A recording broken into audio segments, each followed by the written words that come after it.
મોદી સરકારના 11 વર્ષ પૂર્ણ થતાં ભરૂચ ભાજપ દ્વારા કાર્યશાળાનું આયોજન કરવામાં આવ્યું હતું।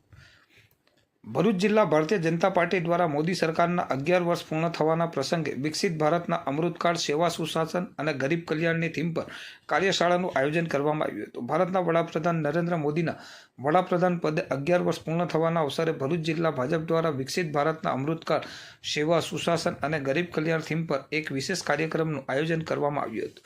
ભરૂચ ડિસ્ટ્રિક્ટ કોઓપરેટિવ બેંકના સભાખંડમાં કરવામાં આવ્યું હતું। મુખ્ય વક્તા તરીકે હિતેશ પટેલ, ગુજરાત પ્રદેશ કિસાન મોરચા ભાજપના પ્રમુખ ઉપસ્થિત રહ્યા હતા।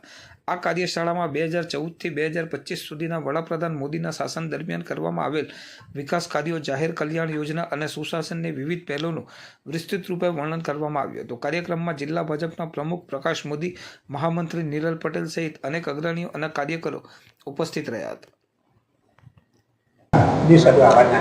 નરેન્દ્રભાઈના નેતૃત્વમાં કેન્દ્ર સરકારના સેવા, સુશાસન અને ગરીબ કલ્યાણના 11 વર્ષ પૂર્ણ થવા જઈ રહ્યા છે। આ 11 વર્ષ પૂર્ણ થવા જઈ રહ્યા છે એ વિષયને લઈને આવનારા સમયમાં ભારતીય જનતા પાર્ટી અલગ અલગ કાર્યક્રમોના માધ્યમથી કેન્દ્ર સરકારની વિવિધ સિદ્ધિઓને લઈ અને પ્રજા વચ્ચે જશે અને કેન્દ્ર સરકારની સિદ્ધિઓની વાત કરશે। આ વિષયને લઈને કેટલાક કાર્યક્રમો નક્કી થયા છે। એમાં તાલુકા કક્ષાએ એક સંકલ્પ સભાનું આયોજન કરવામાં આવશે। એ પછી ગ્રામીણ કક્ષાએ નાની નાની ખાટલા બેઠકો અને શહેરોમાં નાની નાની મહોલ્લા બેઠકોના માધ્યમથી કેન્દ્ર સરકારની સિદ્ધિઓની વાત પબ્લિક સુધી લઈ જવા માટેના કાર્યક્રમોનું આયોજન કરવા માટે આજે ભરૂચ જિલ્લાના આજે આ બેઠકનું આયોજન કરવામાં આવ્યું હતું। ધન્યવાદ।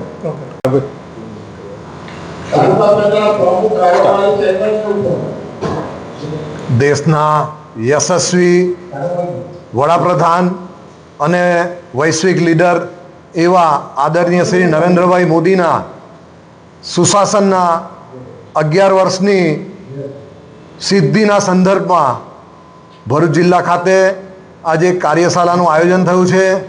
આવી કાર્યશાળા સમગ્ર દેશમાં યોજાઈ રહી છે અને નરેન્દ્રભાઈના શાસનના એટલે સેવા દ્વારા સુશાસન અને ભય ભ્રષ્ટાચારની મુક્તિ અને ગરીબોનું કલ્યાણ એ ઉપલક્ષમાં જે કંઈ એમના કાર્યો થયા છે એ કાર્યોને લઈને સમગ્ર ભરૂચ જિલ્લામાં ખાટલા બેઠકો યોજાશે અને ગામે ગામ ફરી અને નરેન્દ્રભાઈના 11 વર્ષના સુશાસનનો પ્રચાર પ્રસાર કરવામાં આવશે।